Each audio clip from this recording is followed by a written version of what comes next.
Olá, bem-vindo ao LelisCast, o podcast sobre meio ambiente e sustentabilidade. Eu sou o Fernando Lelis, biólogo, especialista com mais de 10 anos na área ambiental e incentivador das atitudes ambientais. Sou criador do blog Atitudes Ambientais e Sustentabilidade e agora, juntamente com convidados especialistas, criaremos conteúdos no formato podcast. Aqui você terá acesso a diversos conteúdos no formato de episódios, como gerenciamento de áreas contaminadas, gestão de resíduos e recursos hídricos, diálogos socioambientais e muito mais conteúdos. Vamos lá, siga o LelisCast no Spotify, curta e compartilhe os episódios. Assim, o conhecimento alcançará mais seguidores para a causa ambiental. Contamos com você!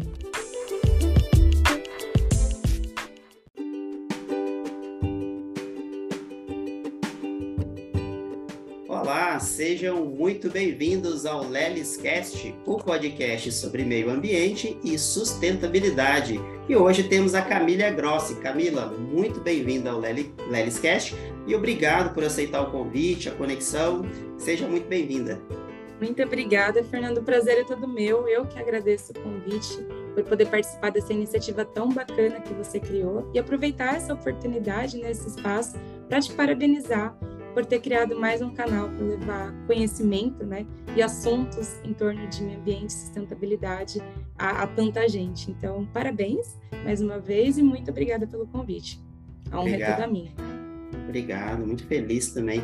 E a Camila é um contato recente, eu fiquei conhecendo a Camila através do LinkedIn, para todos que conhecem aí, né? A maioria das pessoas estão ligadas aí nos podcasts e nas redes sociais, e eu achei incrível o trabalho dela. Falei assim, tenho que fazer conexão e tenho que chamar a Camila para conversar comigo. A Camila é engenheira ambiental, ela é ganhadora do prêmio CREA São Paulo, como destaque aí na área de formação. Cofundadora do projeto 2G, transformando lixo em biocombustível. Olha que assunto interessante, hein? Palestrante, apaixonada pela educação ambiental, também gosta demais. Criou um projeto para levar conhecimento às pessoas acerca do descarte correto dos resíduos, e como essas ações impactam ao meio ambiente. Camila, dentro aí dos seus desafios, eu sei que você é nova, formou há pouco tempo. Como é que tem sido os seus desafios ao longo da sua carreira? Como é que você tem criado? Como é que você criou? Qual foi a sua ideia de criar esse projeto? É lógico, a gente pode deixar aqui para os nossos ouvintes depois o link para que eles possam acessar. Fala um pouquinho aí sobre os seus desafios ao longo da sua carreira como engenheira ambiental. Claro. Na verdade, a minha jornada profissional se iniciou muito cedo, Eu comecei a trabalhar com 14 anos de idade e isso me trouxe uma maturidade profissional muito grande e muito cedo para que eu soubesse trilhar um caminho que eu gostaria de seguir, Mas eu não iniciei desde sempre na área ambiental. Eu já trabalhei anteriormente em setores administrativos, em departamento comercial, já trabalhei bastante com atendimento ao cliente. E hoje eu entendo que foram ferramentas essenciais para que eu pudesse aplicar, por exemplo, em engajamento, treinamentos, conscientização ambiental. Então, acho que cada experiência na nossa jornada profissional traz algo de bom para que a gente possa utilizar para sempre na nossa carreira, E a minha paixão pela área ambiental surgiu um pouquinho antes da faculdade, Quando eu escolhi seguir essa área, eu escolhi seguir por um propósito. Eu queria, de certa forma, fazer a diferença com a minha profissão e não escolher mais uma profissão para seguir mais uma profissão. Eu queria poder fazer a diferença. E eu acho que a gente consegue fazer a diferença de uma forma muito natural quando a gente faz aquilo que a gente gosta, Quando a gente exerce a nossa profissão com amor. Então, esse amor surgiu logo no início, Eu sou muito apaixonada pela área ambiental e isso fez com que eu procurasse por oportunidades logo, desde o início, para poder ser inserida nessa área. E lá em 2017 foi quando eu consegui a minha primeira experiência na área ambiental, que coincidentemente foi a minha primeira experiência na área portuária. Então, essa semana, inclusive, eu completei 6 anos de porto. E 6 parabéns, anos parabéns. Obrigada. Passa rápido. 6 anos atuando na área portuária. E a área portuária é uma área muito dinâmica, eu costumo dizer que é uma escola para mim, porque de fato é. Você tem interface com todas as áreas que ficam dentro do guarda-chuva de meio ambiente. Você tem contato com gestão de resíduos, você tem contato com gestão de carbono, mudanças climáticas, estratégias de descarbonização, com o viés de sustentabilidade, com atendimento à emergência, gestão de água e efluentes. Então, você tem uma gama muito grande para poder trabalhar dentro do porto, né? Então, isso foi um fator que me ajudou muito no meu desenvolvimento como profissional, junto com a faculdade, lógico, junto com a graduação. Essas duas experiências em conjunto me deram muito gás para que eu buscasse soluções fora. Eu acho que a faculdade de engenharia em si, ela te traz esse viés de resolver problemas. Engenheiros são formados o tempo inteiro para que possam resolver problemas. Exato, Você se forma como engenheiro para você resolver problemas, para você trazer solução. E eu queria, de certa forma, trazer esse pensamento para fora da organização, para fora do porto, para fora da minha rotina em si, né, como engenheira. E foi a partir disso que eu criei esses dois projetos que você citou. O projeto Célula 2G, na realidade, foi um projeto criado em conjunto com outras duas colegas minhas de faculdade. A gente criou esse projeto enquanto a gente decidia que tema fazer de TCC, o que foi muito interessante, porque a gente entrou nessa discussão, né? A gente está se formando como engenheiro para resolver problema. Então, não vamos fazer um TCC de revisão bibliográfica, sabe? Para ficar no acervo da faculdade. Exato. Vamos tentar buscar no mercado qual que é a dor, né, que eles estão sentindo, qual que é a dor da organização, qual que é a dor da área portuária, para que a gente possa trazer uma solução que seja aplicável em curto, médio ou a longo prazo, mas que esteja aplicável no mercado. Legal. E aí a gente aproveitou o viés da indústria portuária, porque eu já estava inserida no porto, e uma das operações que é muito comum de acontecer em alguns portos do Brasil é a operação com celulose, exportação de celulose, né? E a movimentação de celulose é uma operação que gera muito resíduo, principalmente resíduo de celulose. Então, quando você movimenta os fardos de celulose, seja através da rodovia, né, nos caminhões, ou nas movimentações internas do porto com os equipamentos, alguns pedaços da celulose se desprendem dos fardos. Quando a empilhadeira pega o fardo, por exemplo, quando você issa o fardo para poder carregar o navio. E esses pedaços de celulose se tornam resíduos, né, que são depositados nas vias, no pátio, enfim. E esses resíduos são varridos e, infelizmente, não podem ser reciclados. Apesar de serem celulose, porque são resíduos de varrição, né? Então, tem uma mistura muito grande de resíduo. Então, você não consegue reciclar. E aí, a gente... Poxa, se a gente não consegue reciclar esse resíduo, será que a gente consegue reaproveitar de alguma outra forma?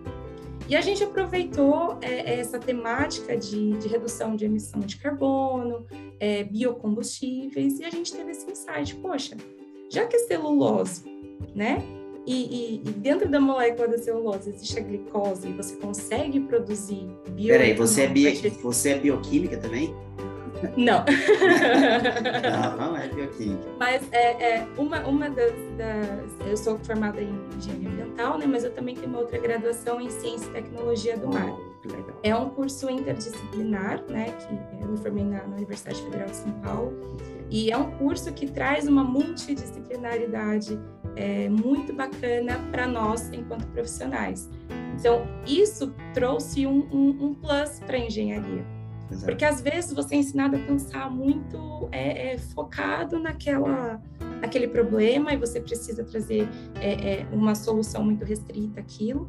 E esse curso de Ciência e Tecnologia do Mar, que é um curso interdisciplinar, faz com que a gente pense um pouco fora da caixa, que a gente traga outras vertentes para ajudar a compor essa solução. Então, a gente teve esse insight, né? Poxa, por que a gente não tenta extrair etanol desse resíduo? Extrair a glicose para produzir etanol a partir desse resíduo. Exato. Né? Então, todo o trabalho do TCC foi envolvido com trabalhos laboratoriais. A gente teve parcerias de outras universidades, né, para poder fazer todas as análises, todos os estudos. A gente conseguiu extrair a glicose desse resíduo Então, isso foi um ganho muito grande, né? Muito bacana para a gente. E a partir da extração da glicose, facilmente você consegue fazer a produção do etanol 2G, por isso o nome do projeto, né? Que projeto legal. Célula 2G. 2G. Porque a partir do resíduo, do lixo, porque isso ia para aterro sanitário, né? Você não conseguia reaproveitar nem reciclar de nenhuma forma. Então, a gente mostrou, através desse projeto, que é possível produzir etanol de segunda geração a partir de lixo, a partir de um resíduo que seria a priori destinado para aterro sanitário. Que legal, Camila. E você já chegou respondendo a primeira pergunta, o primeiro bate-papo aqui, que seria assim, como aplicar os seus conhecimentos, engenharia do dia a dia, né, para sustentabilidade, nas atividades do porto, ou de qualquer empresa que seja, você já chegou dizendo. Esse anseio, essa vontade que muitas das vezes pode não sair do estudante, né? Eu quero formar, igual você falou, eu vou fazer uma revisão bibliográfica boa. Não, seu objetivo, eu quero fazer um algo diferente. E aí você já começou informando, repassando para nós, nossos ouvintes aí do Lelis Cast, uma coisa interessante que eu não sabia. Eu tenho uma atividade também de atuação em porto, pequena, mas tenho, não igual a você. Mas eu não sabia dessa história, que os fardos de celulose se perdem muito ali na hora do transporte. Então, é um tipo de resíduo, né? É um desafio para quem atua em porto. Eu não tinha esse conhecimento. Mas você pode continuar. Então, assim, como é que você consegue aplicar, talvez não agora citando esse exemplo que você já se engajou falando, formei, já estou aplicando, gerou você falou do projeto Célula 2G, né? Célula 2G, isso. Bem bacana, mas assim, no dia a dia, exceto isso, é fácil aplicar essa sustentabilidade com o seu conhecimento para que as empresas sejam mais sustentáveis? É um desafio, né? É um desafio. Não vou dizer que é fácil, porque assim, a sustentabilidade, esse conceito, ele não depende só de mim, como profissional, como engenheiro ambiental. Eu acho que a consciência é a chave do desenvolvimento sustentável. A gente precisa promover a consciência com os funcionários, com os integrantes, com os stakeholders. E a promoção da consciência, esse engajamento que é desafiador, porque você depende de algo que você não controla. A consciência e o comportamento do outro é algo que nós, enquanto profissionais da área ambiental, a gente não consegue controlar, mas a gente consegue influenciar. Então, como que nós, profissionais da área ambiental, conseguimos influenciar esse comportamento e essa consciência dos integrantes, né, de uma organização e do nosso negócio? Então, eu acho que apesar de ser desafiador, ao mesmo tempo você tem a resposta. Você tem a chave, que é o engajamento e essa promoção da consciência, né? Você promover a consciência ambiental dentro da organização. Liderar pelo exemplo, Camila. O que você falou foi muito... Exatamente. Às vezes é isso, a política, a sustentabilidade da empresa, né? Vem de cima para baixo. É a alta liderança que coloca as políticas, né, de sustentabilidade, enfim. Porém, quem aplica são os funcionários, né, as pessoas do dia a dia. Eu, você, os outros funcionários. Mas você falou uma coisa muito importante. Não é fácil fazer. É mais fácil você ser o exemplo, mostrar boas práticas. Vou só citar um exemplo, por exemplo. Sabe que eu ensinei hoje um colega de empresa a lavar a mão aos nossos ouvintes? Fiquem atentos. Você lava suas mãos e seca a sua mão com uma folha de papel toalha. Poucas pessoas sabem disso. E como é que funciona? Eu estava no banheiro, lavando as minhas mãos, escovando os dentes, e eu sequei a minha mão com uma folha de papel toalha e o meu colega de empresa usou várias folhas. Aí, Camila, eu tenho duas opções, você, né, como profissional, fechar a porta e sair ou aproveitar o momento. É isso que você falou, engajamento, liderança, pelo exemplo. Eu ensinei ele a lavar, ele gostou muito e com certeza ele vai levar isso para a vida. Ele vai praticar isso na empresa, como você está dizendo, é atitude, e vai levar também para a sua vida pessoal. Vida dele. Então você falou, né, é a aplicação, né? Exatamente. Tem uma coisa que eu costumo falar bastante, na verdade, é uma coisa que eu penso mesmo, é uma opinião minha, e eu acredito muito que a consciência ambiental seja um trabalho de formiguinha. É um trabalho desafiador, com certeza, e se você estiver numa sala dando um treinamento para 50 pessoas, com certeza você não vai conscientizar as 50 pessoas. Mas eu tenho comigo que se eu conseguir conscientizar uma pessoa dessas 50, eu já fiz a minha parte como profissional e como cidadã. Porque eu sei que essa uma pessoa que eu conseguir conscientizar, vai conscientizar mais uma pessoa dentro de outro grupo, que vai conscientizar mais uma pessoa dentro de outro grupo, e assim sucessivamente. Eu acho que é dessa forma que a gente cria essa rede, que a gente estabelece a cultura de sustentabilidade, porque é uma cultura, né? A cultura de sustentabilidade dentro das organizações. Então, Exato. isso é muito importante. Você falou a palavra que é muito dita, né? Cultura. E é no dia a dia, nas boas práticas, no dia a dia, igual você falou, na faculdade talvez você não aprendeu isso. Assim, Exato. É no dia a dia, você percebeu, percepção, atitude, que você, que esse funcionário, essa pessoa consegue aplicar os conceitos da sustentabilidade de bom grado, entendendo, a gente mostrando, né? Porque você pode ensinar, ele pode não fazer. Uma pessoa de cada 50, você já vai sair feliz da vida, né, Camila? Exatamente. Eu acho que é nosso papel, né, como profissionais, buscar essas soluções, né? Aproveitar o nosso conhecimento, a nossa experiência e tentar buscar no mercado soluções que ajudem, colaborem com o desenvolvimento sustentável. Como, por exemplo, né, você falou de a questão de resíduos. A gestão de resíduos também é uma questão muito desafiadora. Desafio global, pessoal. Tudo, né? É um desafio da humanidade. Deixa eu só fazer uma introdução aqui, Camila. Indicadores, né? Sustentabilidade é cheio, você precisa trabalhar com diversos indicadores. Vou contar uma historinha para os nossos ouvintes do LelisCast. Tem um livro que eu estava lendo, aí o Gary Nierk, é o nome em inglês, né? Eu não sou fluente em inglês ainda.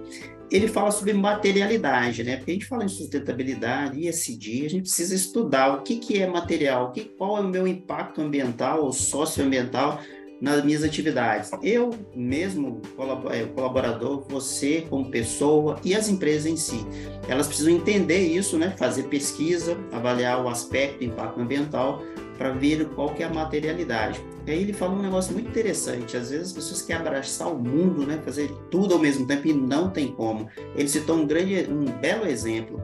Por exemplo, você vai sair para fazer uma caça, passear, você vai no parque, fazer um acampamento, por exemplo. Você não leva geladeira, você não leva o seu fogão, você leva só os itens básicos. Então, quando a empresa faz uma boa relação, né, Camila, da sua materialidade, ela foca nos seus objetivos e indicadores principais ao seu negócio, ela tem tudo para fazer sucesso. E aí, eu vou fazer uma perguntinha para você. Na sua opinião, Camila, que tipo de indicador é tipo assim, por exemplo, né, mais complicado de aplicar ou de até atender?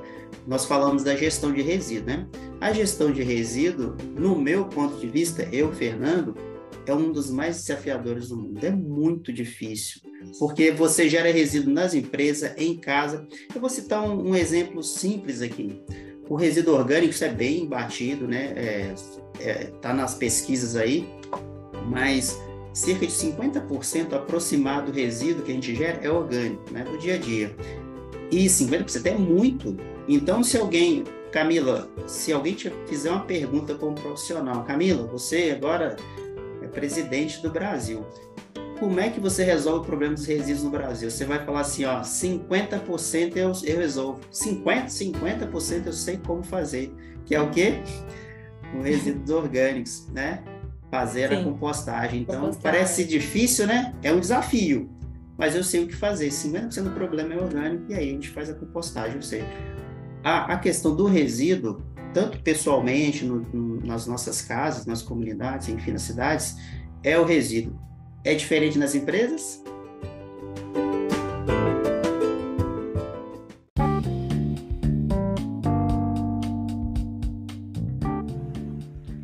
Olá, está gostando de ouvir esse episódio? E que tal vincular a sua marca a esse podcast? Estamos à sua disposição.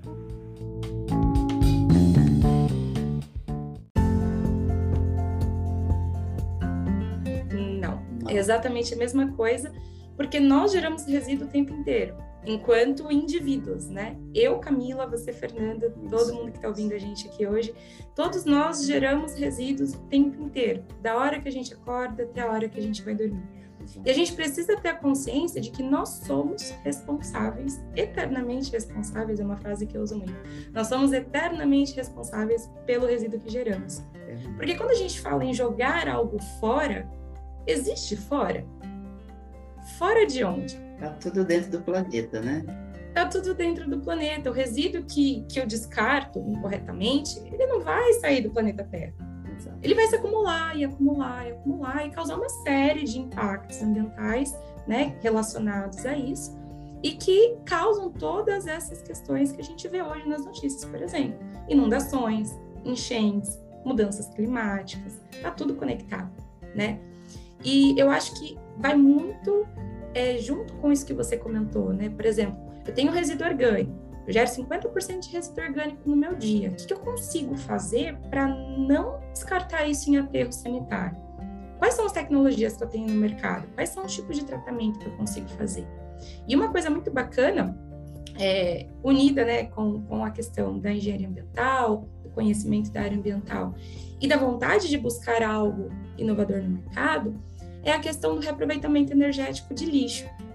Isso foi algo bem bacana que eu pude aplicar na minha carreira, né, enquanto engenheira ambiental, e trazer a solução do aterro zero, né, para as organizações, no caso, né, para a organização onde eu trabalho, mas é algo que todos nós, enquanto profissionais da área ambiental, podemos trazer, ao invés de expor resíduos em aterros sanitários, que a gente sabe que, apesar de ser uma obra de engenharia, um local preparado, tem vida útil, tem impactos relacionados, né?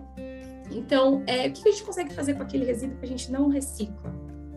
Que não é orgânico, a gente não consegue compostar, que a gente não consegue reciclar, o que a gente faz com o lixo, né? Ao invés de dispor em aterro sanitário, rejeita, exatamente. O que a gente faz com isso?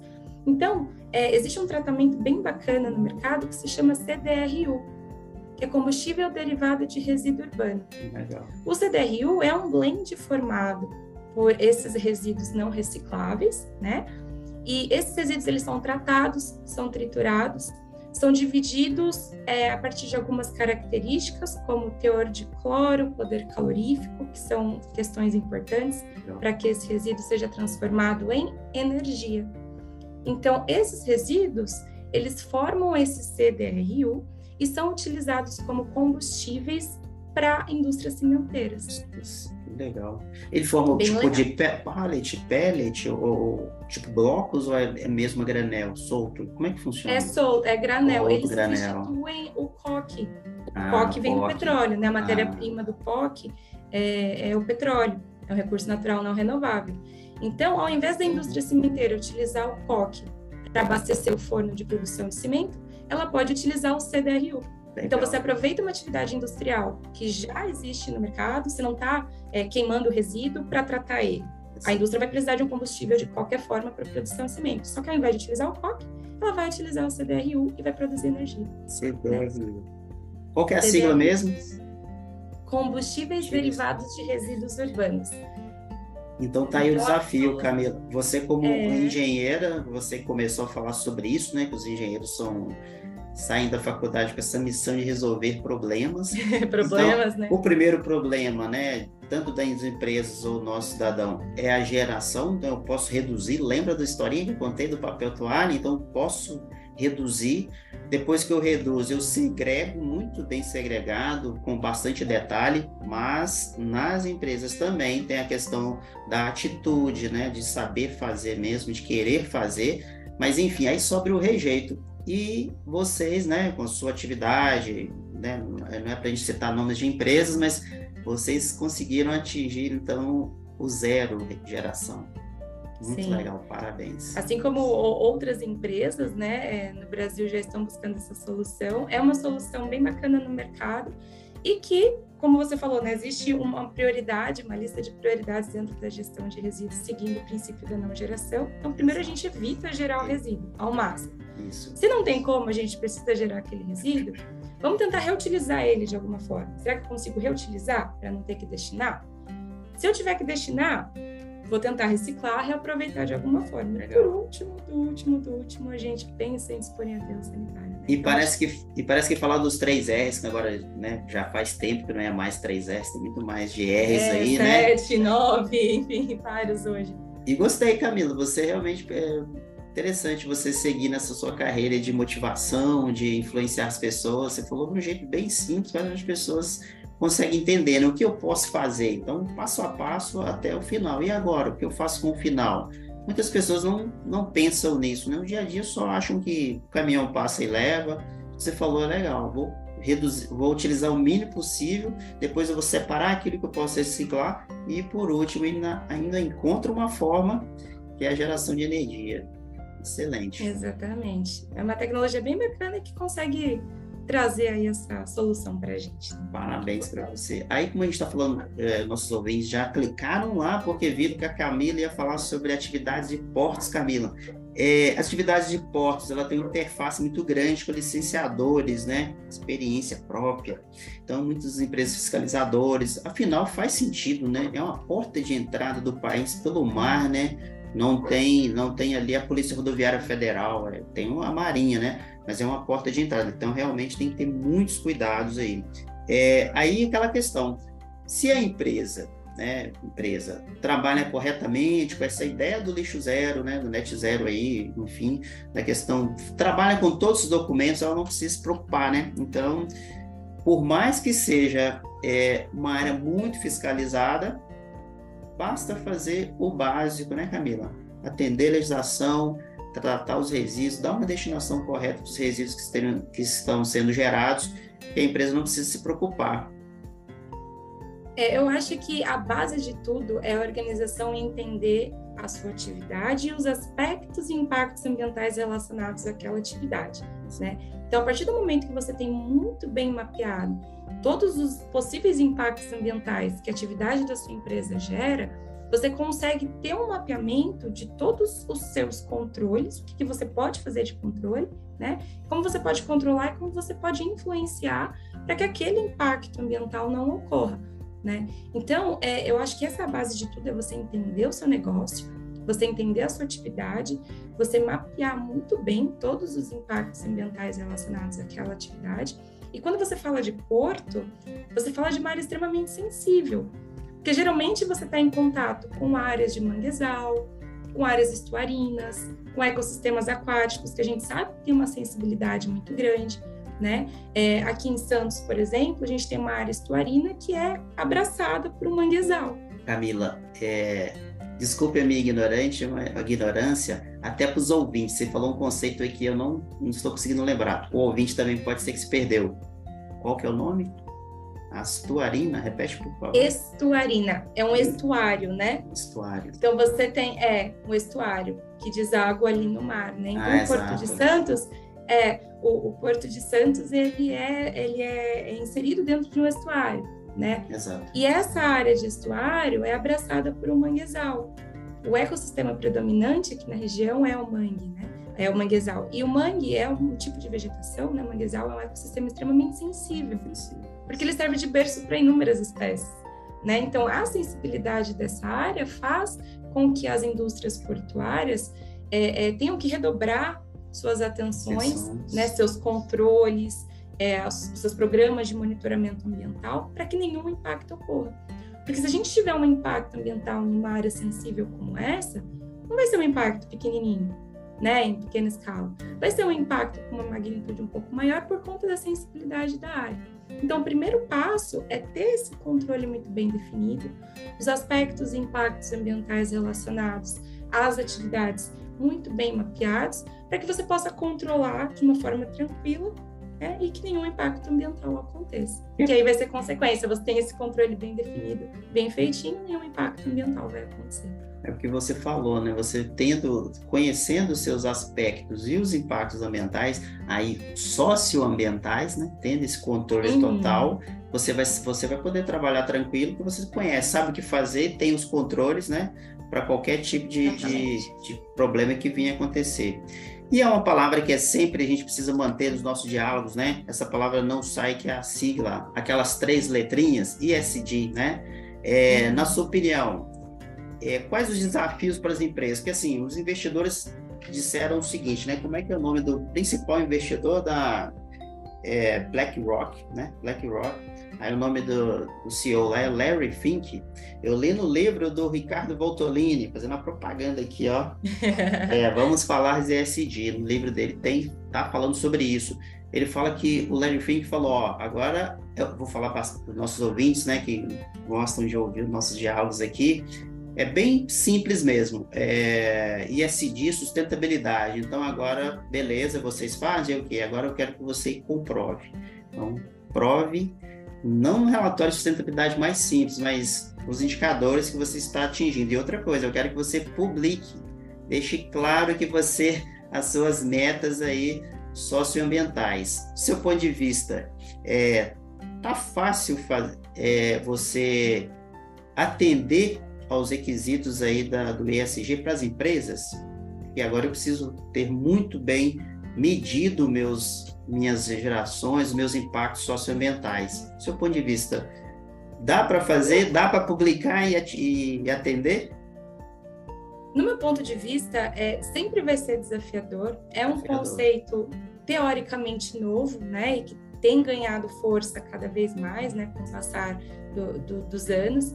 Mas acho que o primeiro passo para a gente iniciar essa jornada de governança e essa jornada socioambiental é a gente garantir que a alta liderança fale abertamente sobre ESG, sobre o tema.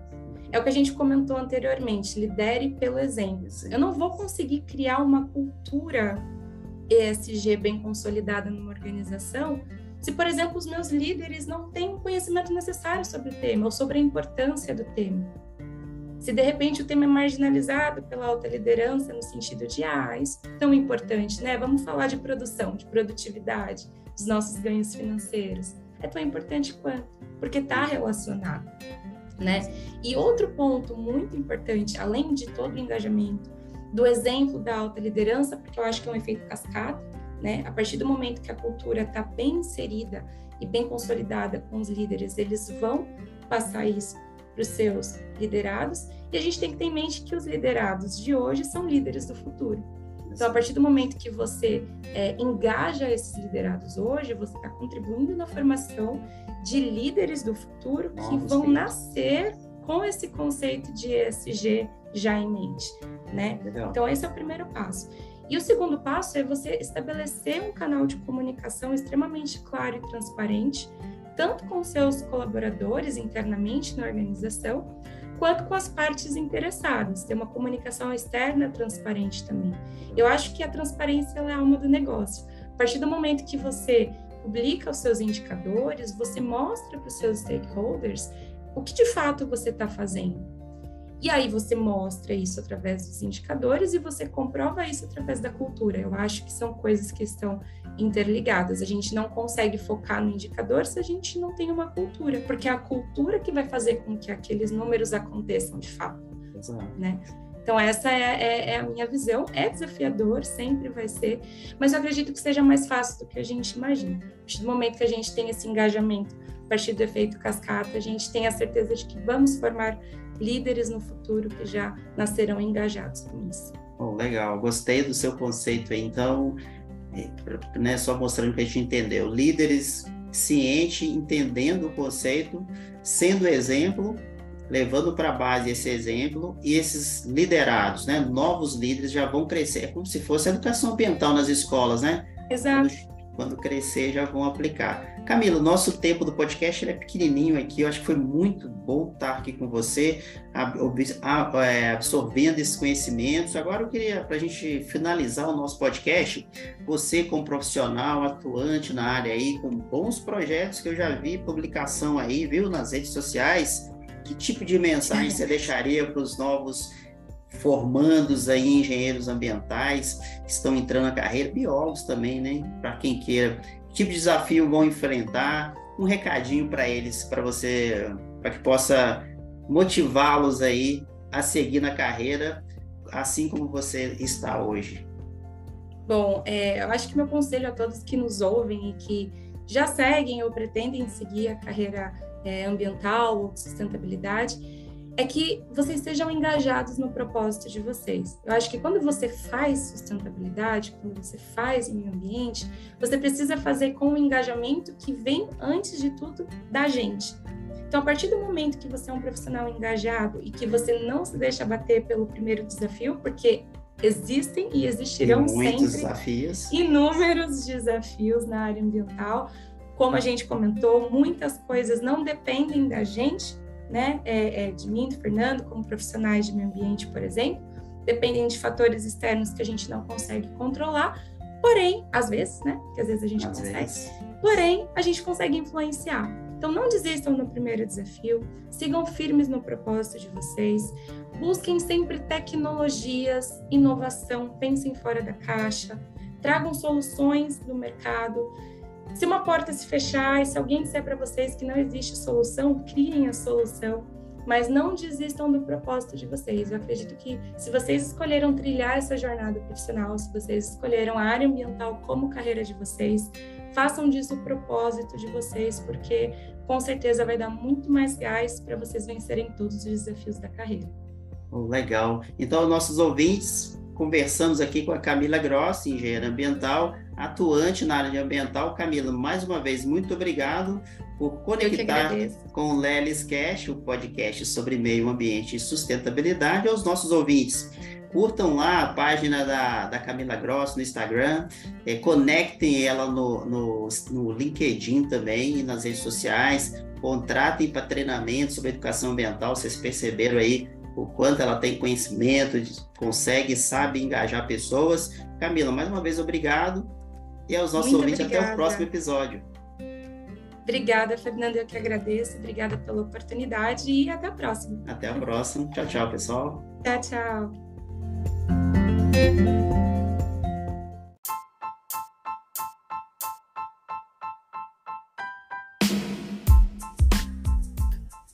Olá, muito obrigado por ouvir esse episódio. Um abraço e até o próximo.